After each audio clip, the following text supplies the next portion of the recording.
Welcome back. Our next presenters are Evan Anderson and Greg Foss. Their talk today is titled Your Alert is My Advantage. I'm looking forward to this presentation. Thank you so much, Greg and Evan, for supporting the Red Team Village and supporting Grey Hat. The floor is yours. Take it away. Hey, everyone. Thank you all for joining us today at the Red Team Village for the Grey Hat Conference. Today, what we want to talk with you all about is how your alert is our advantage. We're going to look at taking advantage of detection engines and various security controls as red teamers, and how we can use this to our advantage in our penetration testing and red team kind of scenarios.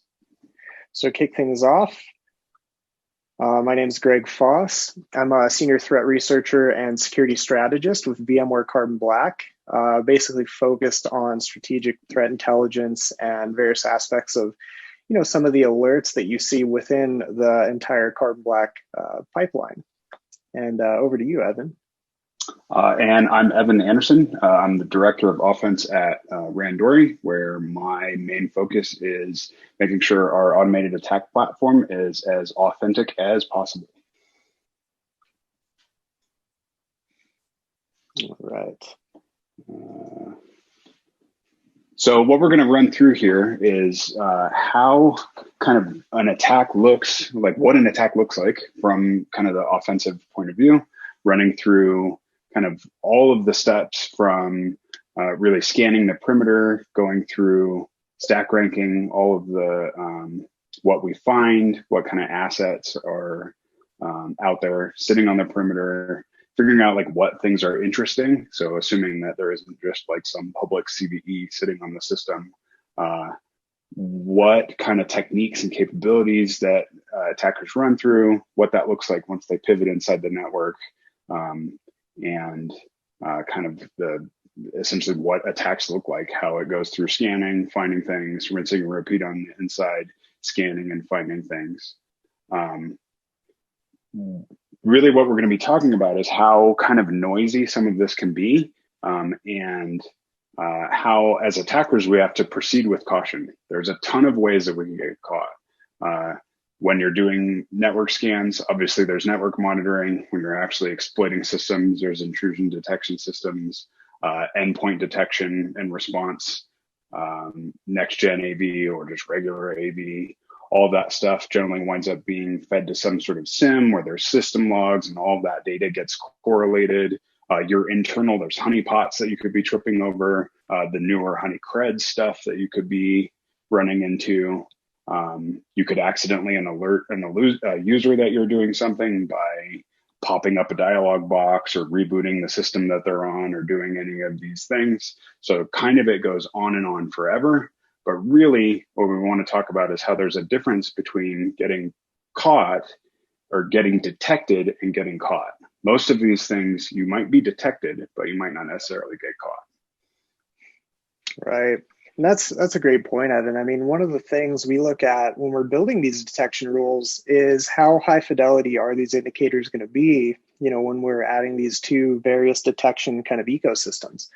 And the funny thing about this is looking at MITRE, the MITRE attack framework, they've done a great job of mapping out all of these potential scenarios, using information from various real breaches and existing data sets.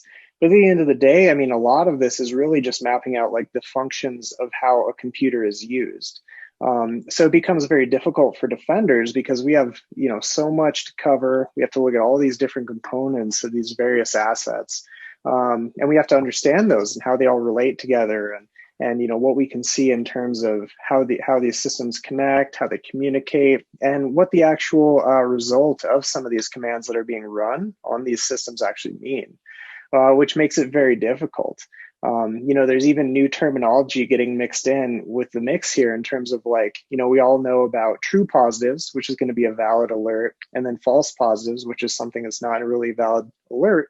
But there's a new technology or a new nomenclature that I just found out about recently called benign true positives, which I think is A, hilarious, but B, this highlights something that is a true alert, but in this case of this event happening is not a valid event. I mean, so that really sums up, I think, the issue we're facing here. Like, how do defenders actually detect these things with a high degree of confidence, without just blowing up their SIMs or their, whatever solutions they're using with all this data that's going to be of little to no value to them. So to kind of walk through this, I'm going to pass it back to Evan, and we're going to look at an actual attack scenario. Yeah, exactly. So starting out with pretty much any attack scenario is the attacker's outside. There's an organization somewhere. So these kind of scenarios for red teams are kind of referred to as black box, which is where you don't really have any information. You don't have like a network range to go after or the hosts or whatever. Attackers in the real world are starting in this same scenario. The organization isn't going to give an attacker a bunch of IP addresses to go after. So where that leads into is OSINT, which is the attacker essentially hitting Google or any number of open databases that are just publicly on the internet. They're looking for, in ARIN and other network registrations, they're looking for networks registered to that organization. Showdown, they're looking for systems that are just found, just regular Google searches, Twitter, any of the social media stuff, Twitter, Facebook, LinkedIn, all of that kind of stuff can all associate both systems or people to the organization that are all kind of valid targets in all of this.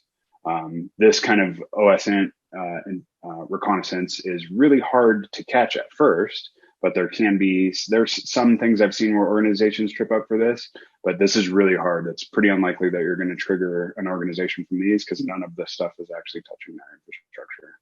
Once you have some of that infrastructure set up, you start working with reconnaissance. So you stand up your scanning infrastructure. Generally, if it's like a real world attacker, it's some system they've compromised or something they can proxy through.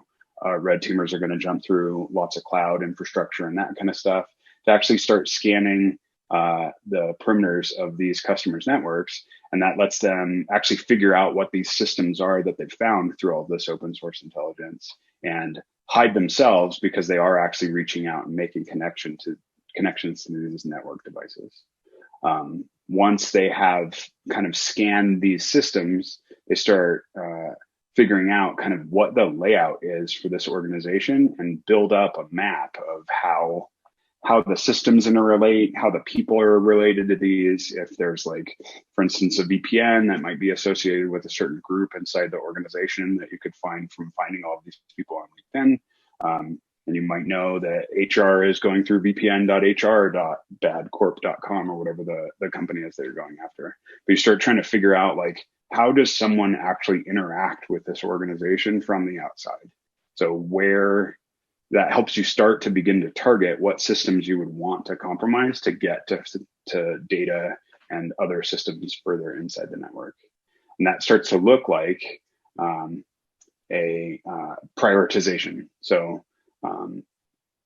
how I think of prioritization systems and how it seems a lot of attackers do, it's kind of based on this like a target temptation model. So there's not necessarily going to be, like I said earlier, some sort of CV or something that's publicly available. So an attacker has to figure out, okay, from this service, how can I actually tell what it is? Can I tell exactly what version is that it's running, or can I just tell that it's there?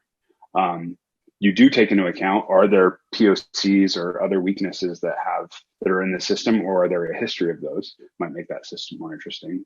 Criticality, I think of as, is that system being used to protect some sort of security boundary? So if it's a VPN, is a kind of a classic, that VPN almost assuredly has something behind it that is interesting to the attacker. If it is like a WordPress blog site, it's pretty unlikely that someone's going to use the WordPress blog site to then log into other things, whereas the VPN is used exactly for that. Applicability is how often that thing is actually used on the internet. So if there's 10 million of them, that's way more interesting than if there's like 5,000. Although as they get to be less, that's also interesting. If it's like a one-off thing the company is designing themselves, that is a pretty interesting target. And then Exploitation potential is what is it like if I land on that system? So if I land on it and it's a Linux box, that's super good, or a Windows box or some known system, although Windows box might be less interesting because there's more likely endpoint detection, those type of things on it. But if it is something like I don't know, some sort of RTOS embedded system, that's not as much fun because now I have to actually develop custom tools and figure out how to inject threads for myself and all that kind of stuff. And then finally, research potential is how likely is it that I can get one of these to actually do research against. So if it's something I can just download the source code for, or download an appliance and get like a user license or like a temp license for it, versus do I have to spend $200,000 to get my hand on the device to do the research against the thing? So kind of like essentially this is prioritizing what's interesting on a perimeter or devices that you can find to figure out what thing to attack. And then really attacking or any of these compromises are opportunistic. So I may discover all of these things on someone's perimeter as an attacker and then just kind of sit and wait. Maybe there isn't a CVE. Maybe I don't want to spend the time to develop an ODA. But I can wait until something is misconfigured or a CVE comes out and is in the news and is super interesting. If I can weaponize that before they can patch it, that is good for me. And really just kind of lay in wait and expecting on a long enough timeline, some mistake will happen that is actionable. So it's really not a scan it, they're secure, I quit, I give up. A motivated attacker is going to scan it, find the things, figure out what things are interesting, pay a lot of attention to those, and just keep watching. Yeah, and I think that's a good point you bring up, Evan. I mean, looking at real attackers is significantly different than, say, a penetration testing firm or even a red team, because they're time boxed. You have this limited window where you're doing this assessment, and if this thing isn't vulnerable in that time frame, it's not necessarily imitating what actual attackers are doing.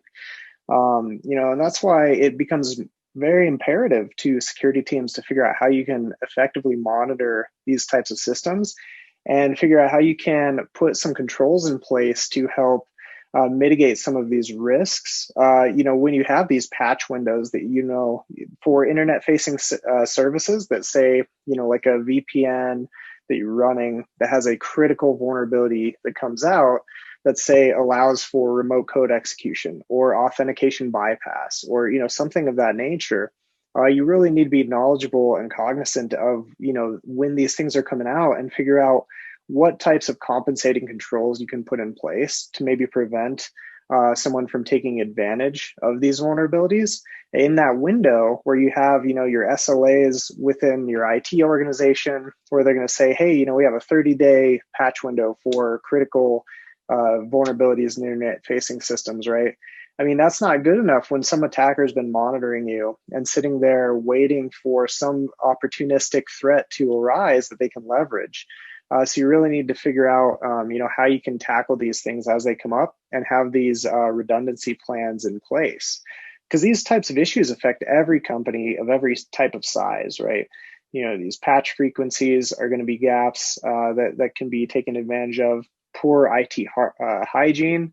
I mean, even just stuff like certificate renewals that are coming due, that aren't being paid attention to for whatever reason can be have catastrophic impacts, not only to the security of your company, but also just operations in general. So, really looking at how you're managing these with your configuration management systems and just understanding, what the impacts of someone gaining access to some of these could be. And, especially these public facing components, like Evan was talking about, looking at the OSINT side of things, that's going to be probably the hardest one to rein in, because there's no way you can prevent from, people from sharing certain stuff on LinkedIn. You most likely are going to have an employee directory, your job listings. One of the key things we always look for there with, red team engagements is what technologies are in use at this company. Like if you're listing, I want experience with X, Windows Server, X firewalls, stuff like that. That gives us as attackers good ideas about, how we should tailor an engagement towards this organization.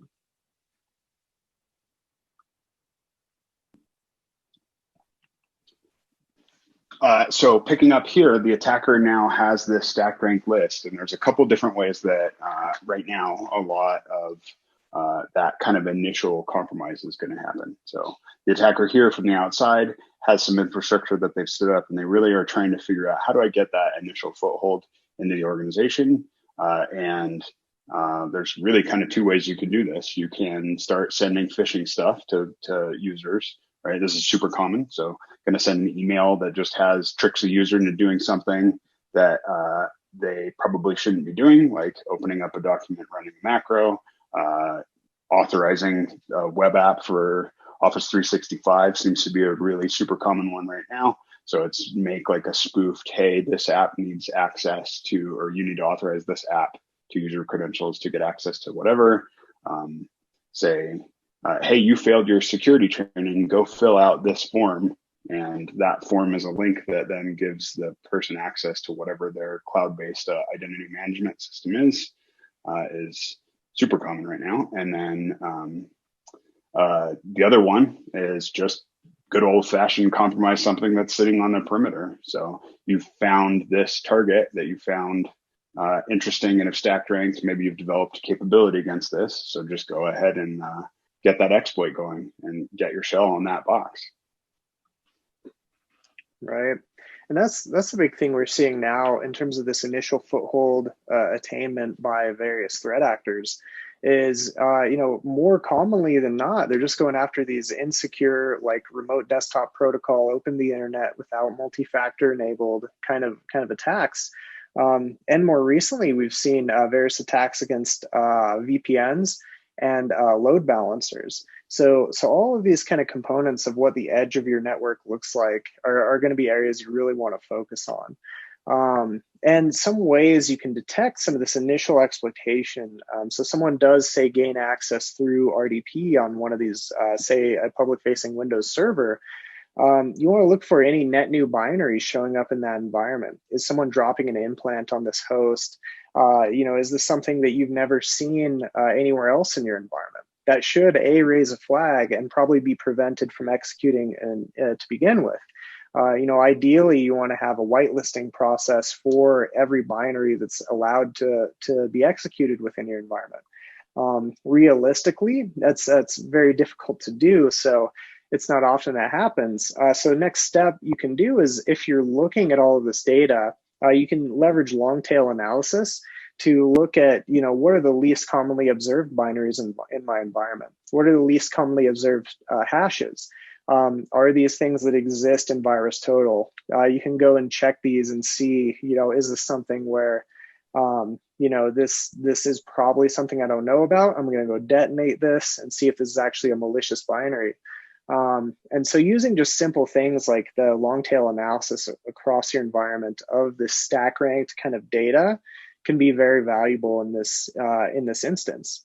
And you always have to be cognizant that, like, if you're a high value target, like your organization is going to be one of those kind of juicy targets for some threat actors, especially if it's like a nation state type of adversary that's very capable. You have to be concerned about 0-day attacks and just being able to look at, say, even if you can't detect the initial exploit, you want to be able to detect the post-exploitation activity. So that's kind of that key component, getting into looking for the abusive lol bins and that general signed binary proxy execution.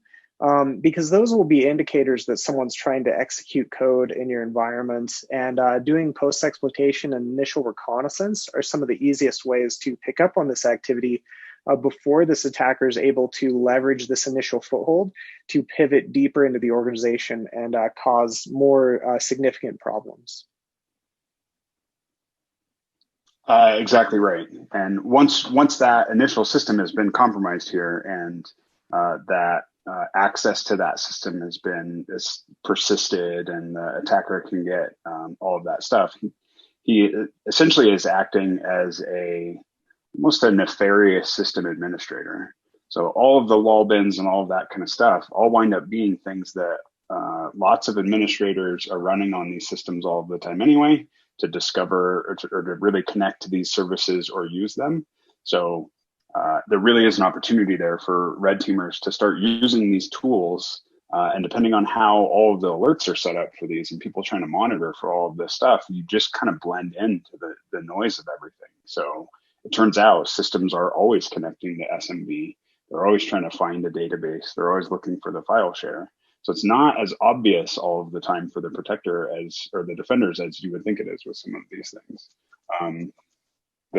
Especially depending on how the alerts are set up, I've seen where something like apt-get on a system is triggering and sending alerts to logs. And if you've ever watched those run all of the time in automated fashion, and having all of those logs and trying to find the one time the attacker's running it versus the system's running it, and figuring out really what you're trying to figure out at that point is the intent of that command is really hard to do if you don't have it really locked down in the system. So it's really an opportunity for the attacker to hide here, do their reconnaissance, persist their tools, start dropping their malicious items, the Word docs or something where you're trying to gain extra access.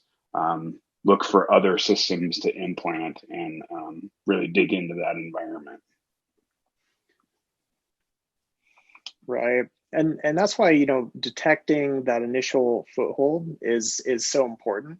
Like ideally, you want to prevent this to begin with, you know, using some solid next gen AV to hopefully prevent this sort of implant from taking effect in the first place. But, you know, like if they're getting in with credentials, then the world's kind of open to them, especially if they have admin rights on this host as soon as they gain access. You know, you aren't going to have the attacker pull in some stuff like what we see here with a DDE Excel document that has a Cobalt Strike implant that's leveraging a lull bin to kind of execute their attack. Like they aren't going to need to do this. You know, they're just going to be able to go and say if they have admin rights, they can disable your security tooling from the get-go.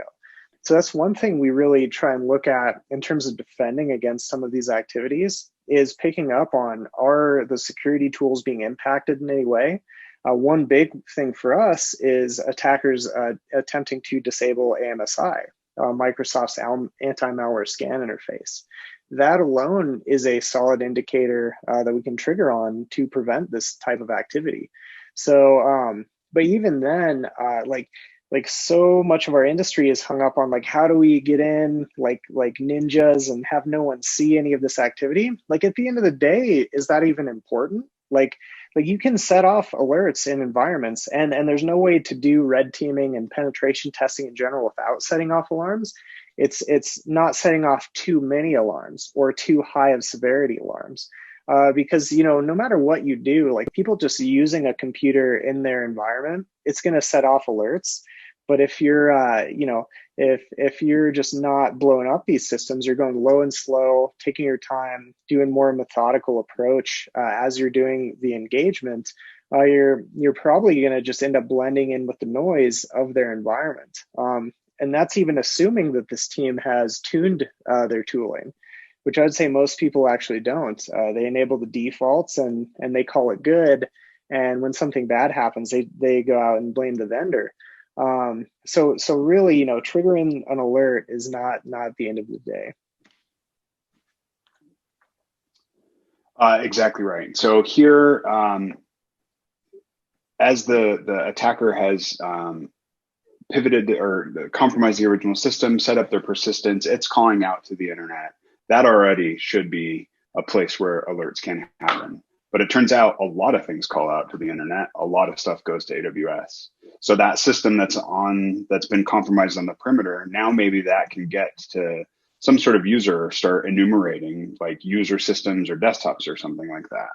That's another place where, hey, there's probably going to be alerts that get generated, but it turns out that, say this is a VPN, people are VPNing in and trying to get to their desktops a lot. So some of those places are also where you can hide in the noise.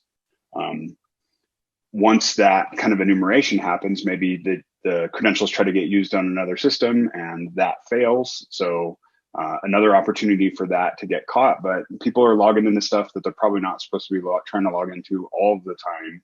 Who knows? Maybe there's a link from a wiki or something like that that goes to that. And then, but really it's a matter of, is the system detecting like, hey, the VPN is trying to log into this file share? Maybe that's weird. Maybe it's not, depending on what interfaces it comes through. So once again, you can try to be super stealthy and be really low and slow, or sometimes just trying these things will trigger enough alerts that people just kind of, they don't know what the baseline is supposed to be anyway. So triggering that alert isn't really a problem.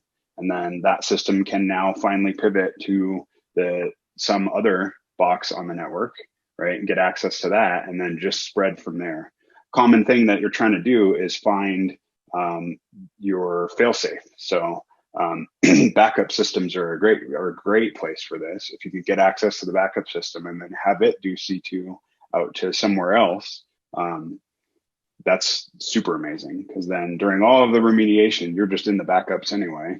And if you have this implanted and don't touch it ever again, maybe you will get caught with whatever alert, but when they go through the test, maybe they can't correlate all of those alerts to everything that you ever touched, and your failsafe is there.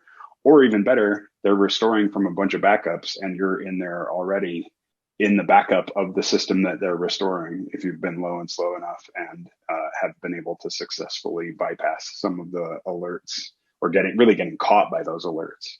So triggering the alert here isn't the end of the world. It's getting caught by the alert getting triggered, which is the problem.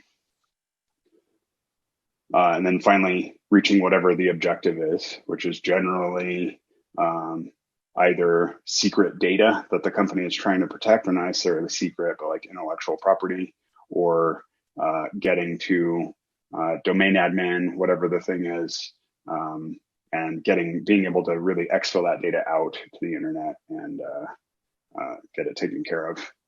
Sometimes that looks like going through user systems, which makes it even harder for companies to detect, but also is probably something that is generating even more logs. How some user system that is now, especially in the world of everyone is remote, detecting that exfil through that remote user system to some other infrastructure is really problematic. And I bet the logs versus just going directly to it are pretty much non-existent, but is possible there.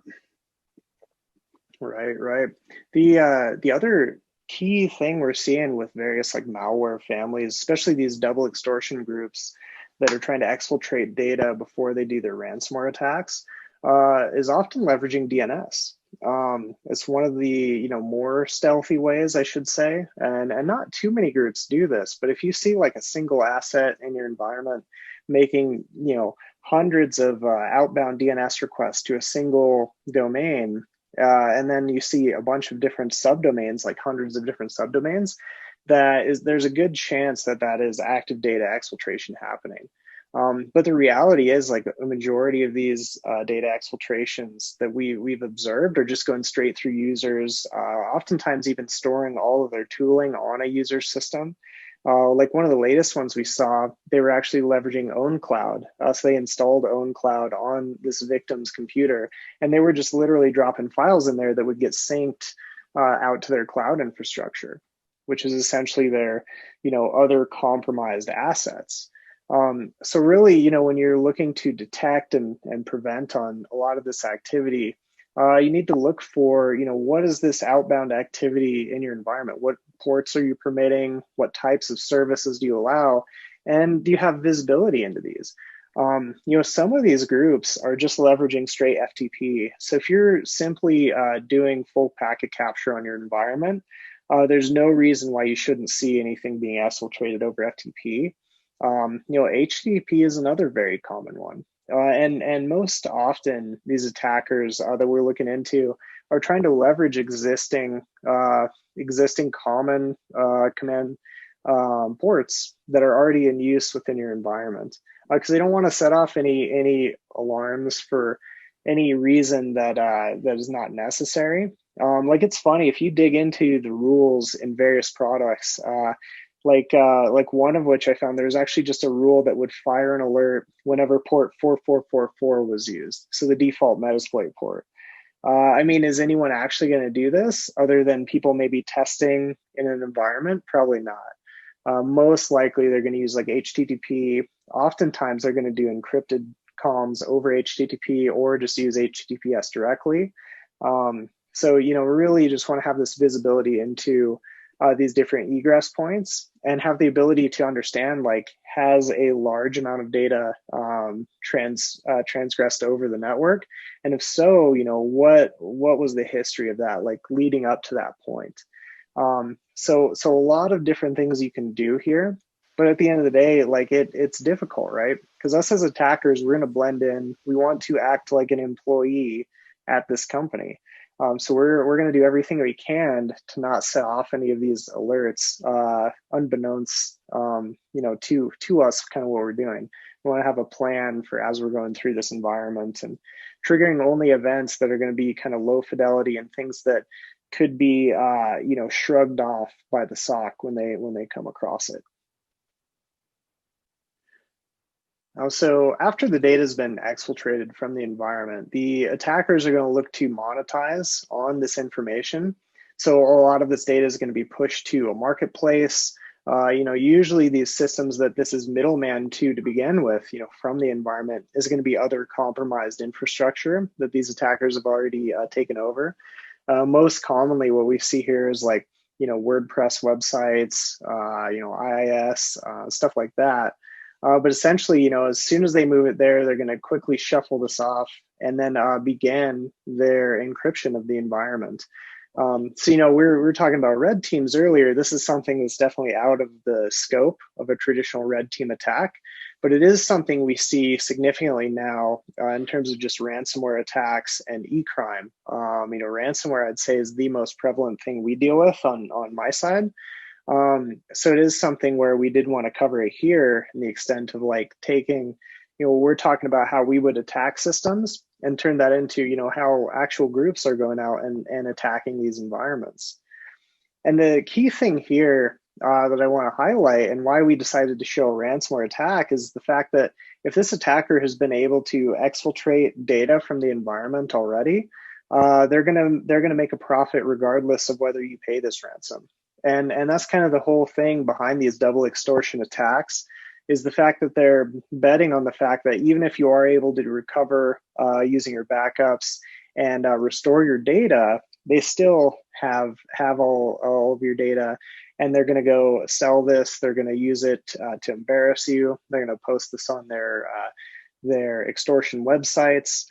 So at this point, I mean, it's kind of already game over, and you're going to get hit with one extortion racket regardless. So, you know, ransomware in general is the most prevalent threat that we deal with in terms of endpoint security nowadays. So I did want to provide some quick tips on just how to prevent ransomware. You know, most of these systems are seeing them target as still Windows. So if you're primarily a Windows environment, you're going to want to, you know, really look into this more closely.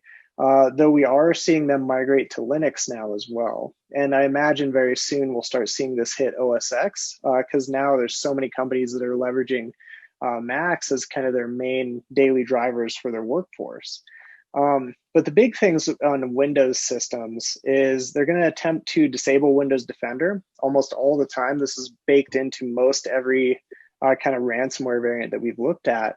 And all of them leverage kind of the same tricks at the end of the day. They're going to execute these commands, or at least one or two of these commands in some order. So if you ever see, you know, anything like SC stop wouldn't defend, BSS admin delete shadows all, you know, some of these kind of items here. And there's even more at our community post down at the bottom. But essentially, all of these should trigger immediate isolation of that host. So, you know, worst case, you get this one single host that's fully encrypted, but it wasn't able to spread and hit other hosts and encrypt those. So, you know, if you see any of these kind of activities, and we actually have these baked into all of our tool sets, but, you know, for those of you that are using various other tools, you really want to look into having a plan for if you see any of these commands being executed across your environment. So at this point, getting back to our ransomware attack scenario here, we have our poor little victim here who's now realized their environment's been encrypted, and they're going to have to engage with this actor in order to decrypt their environment. So eventually, they're going to pay them some Bitcoin. They're going to go through and begin to decrypt the environment here. Now, saying this all works, they are able to decrypt their environment, get all their data back. They're going to be a happy camper at that point. Not necessarily happy, but they at least avoided kind of some of the more catastrophic impacts of this ransomware attack. Although they're out probably, upwards of, a couple millions of dollars, depending on the size of this company. And the thing that often gets missed with a lot of these ransomware attacks is these attacks are multifaceted. There's a lot more to them than just the ransomware itself, the encryption of data. Because as Evan mentioned earlier, talking about backdooring these backups and getting this persistent access into the environment, that still exists in this scenario, unless this customer went out and did a full incident response engagement and was actually able to identify this initially. Likely that is still there, and they still have that foothold into the environment. And even more likely is that they have the additional traditional remnants of the ransomware still prevalent within the environment, which could be on all sorts of systems across the enterprise. Majority of ransomware we look into has a lot of these techniques baked into it, leveraging persistence, leveraging automated collection, all of these components that can be very concerning and make it so the attacker is able to stay in this environment and lay in wait for much longer and continue to profit from this organization. That's one of the things, like if you ask someone in law enforcement what the most likely house to get burglarized is, they're going to say it's the last house that was recently burglarized. So same kind of concept goes towards IT systems. And a lot of what we're seeing with these actors now is them taking this existing access and selling that access to other adversaries. So they can come do the same thing, or they can leverage it for espionage or various other purposes. And to highlight this, I just wanted to take a look at one of these ransomware groups and their blog that they run. So REvil is probably one of the more prolific and well-known ransomware groups that's operating currently. And they run a website called the Happy Blog, which is essentially where they publicly disclose the information they've stolen from organizations. And the main reason I picked this one, because there's a bunch of these different groups that we could highlight, but this one's interesting in the fact that they give some highlights to kind of how they run their operations within their blogs. So up here, each one of these posts is a different company and the information that they're posting on this blog. But this one's interesting because they mentioned that for over a month, the structure of the corporation's work, user services, and cloud data storage were examined, and 1 terabyte of confidential data was copied as a result. And then they list some of this confidential data that was stolen. So it just gives you an idea of like, this isn't a fire and forget. They don't just drop ransomware in this environment, let it run and call it good. Like, no, this is strategic mapping out of this organization. They were laying in wait. They were methodically going through this environment in very much the same way that red teams do when they're approaching pen testing an organization. So, it's not always going to be this fire and forget, like real quick and fast kind of attacks, although this group does do those as well. It's often kind of this methodical, hands-on keyboard, really low and slow approach. Now, to kind of bring this piece to a close, we wanted to highlight what we saw across all ransomware variants. So what we're looking at here is all the different ransomware variants we looked at from 2019. And we map these to the MITRE attack framework to get a better understanding of what are some of the behaviors that are taking place just within the ransomware payloads themselves. One key one is defense evasion. Almost every payload we looked at leverages defense evasion simply to get around endpoint security tooling, network security tooling, and the like. Nowadays it's essential for malware to leverage defense evasion techniques. just so they can get their malware to execute and subsequently be able to hide a lot of their post-exploitation activities and even the data sets and tool sets that they're bringing with them in these engagements. The next one is this, leveraging command and control over standard protocols. They want to blend in with the existing traffic in the environment. So it is something, all of these different C2 comms that we see, they most likely have redundant access, and they're also leveraging just standard protocols that are already allowed within these organizations. Now, there's a lot more here, but we don't have time to go through all of this. But I just wanted to highlight some of these techniques because they're very much outside the realm of what everyone associates with ransomware. And that's just going to be primarily that impact component. But really, it's doing a lot more, especially like persistence, modifying scheduled tasks and things of that nature, which even when you get rid of the malware binaries, they're still going to have these scheduled tasks, hidden directories, and things of that nature that you need to be aware of and make sure you're looking into. Now, when we extrapolate this and look at all the attacks in the MITRE attack framework, I mean, it's a lot. There's a ton for organizations to wrap their heads around, and we couldn't even show all of the different TIDs here because there are so many. And that's where we get back to, like, this is kind of just a mapping of, like, here's what happens on a computer. Like, here's all the things that are available to you on a computer. So really, when you're detecting on everything like that, you're kind of helping with alert fatigue accidentally.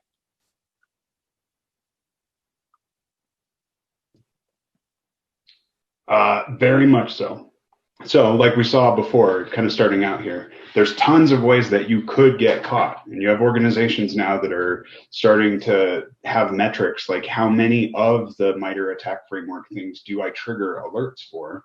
And that potentially could be a problem for them because you have your network monitoring, your intrusion detection systems, all of your endpoint detection and response stuff, your next-gen AV, your SIMs, your honeypots, your honeycreds, alerts from users, people sending you emails about phishing attacks, and notifying the security team that, hey, this looks suspicious or whatever. All of those things are really good to have and really great, but as a red teamer, just because someone saw something and alerted it or sent an alert to some team, or a log from your system got sucked up into the SIM, doesn't mean that necessarily that you got caught. You got detected, and they might be able to find you after the fact. But while you're doing your engagement, if you can hide in all of that noise, just triggering those alerts are not the end of the engagement, not the end of the test. Right. So really, I like to think of it as just hiding in all of that, right? Everybody's tired, and getting just some alerts, like my IP address being in a log, it's probably not going to be the end of the world. Right. Because that's the thing. Like, I mean, how many defenders do you all know that actually have free time in their day-to-day jobs, that don't feel like they're overwhelmed already with all of these requests that come into them, with the alerts that they have to close out, and just the standard alerts. I mean, I remember working in the SOC, and there were just standard kind of things we would just close out because we were like, oh, this happens all the time. There's just so many of these different components that play into the overall alert fatigue that all of these defenders are facing. As red team, all we really have to do is be quieter than the other stuff that's going on the network. Just kind of blend in with this other activity. Try not to be too overt in our actions, and you'll very likely continue to stay under the radar. Because I mean, when you look at our SOCs today, they're overloaded. It's this overloading of alerts, all of this data coming in, all these requests and asks coming from people, and I very rarely see these SOCs that actually are fully staffed and able to handle every single alert that comes into them. So it really leads into like blending in with the noise and prioritizing of these events is going to be just key to being successful as a blue teamer. within the SOC, you really have to figure out, like, how do we tune out a lot of the stuff that is of no value or little value? And the more you can focus on having very high fidelity detections, the easier it'll be. But it's easier said than done, right? Because to get there, you have to do full baselining of the organization's processes. You have to understand what is standard kind of activities for your environment. You have to have good inventory management. Understand where your assets are, what groupings are using different assets, and what is expected behaviors for this group. And it's very difficult to do all of this. And even some of these techniques themselves have their own downfalls. Like configuration management systems, like Evan and I were just talking about this, like how you can take advantage of how they do inventory management as a red teamer, sniffing those credentials as they're logging into various hosts on the environment. And that's a completely passive attack. There's not going to be too much to detect that unless you are using NAC and blocking me from, say, plugging in my laptop in your network and then running responder on it. Those types of things go a long way. Just those little controls, like making sure your assets are yours that are on your environment. Because there are little indicators for solid teams that they can pick up on some of this stuff, but the reality is, in most cases, it's not the case. And red teams definitely have the advantage beginning to end. These blue teamers have so much to look at, so much to prevent against. For us, pen testing these companies and approaching them from a red team perspective, we just have to find those kind of holes in the chainmail in order to get our stuff passed and get that foot in the door. And then from there, it's kind of game over. So with that, thank you all very much for joining us today. And we hope you all enjoy the rest of the Grey Hat Conference. Awesome.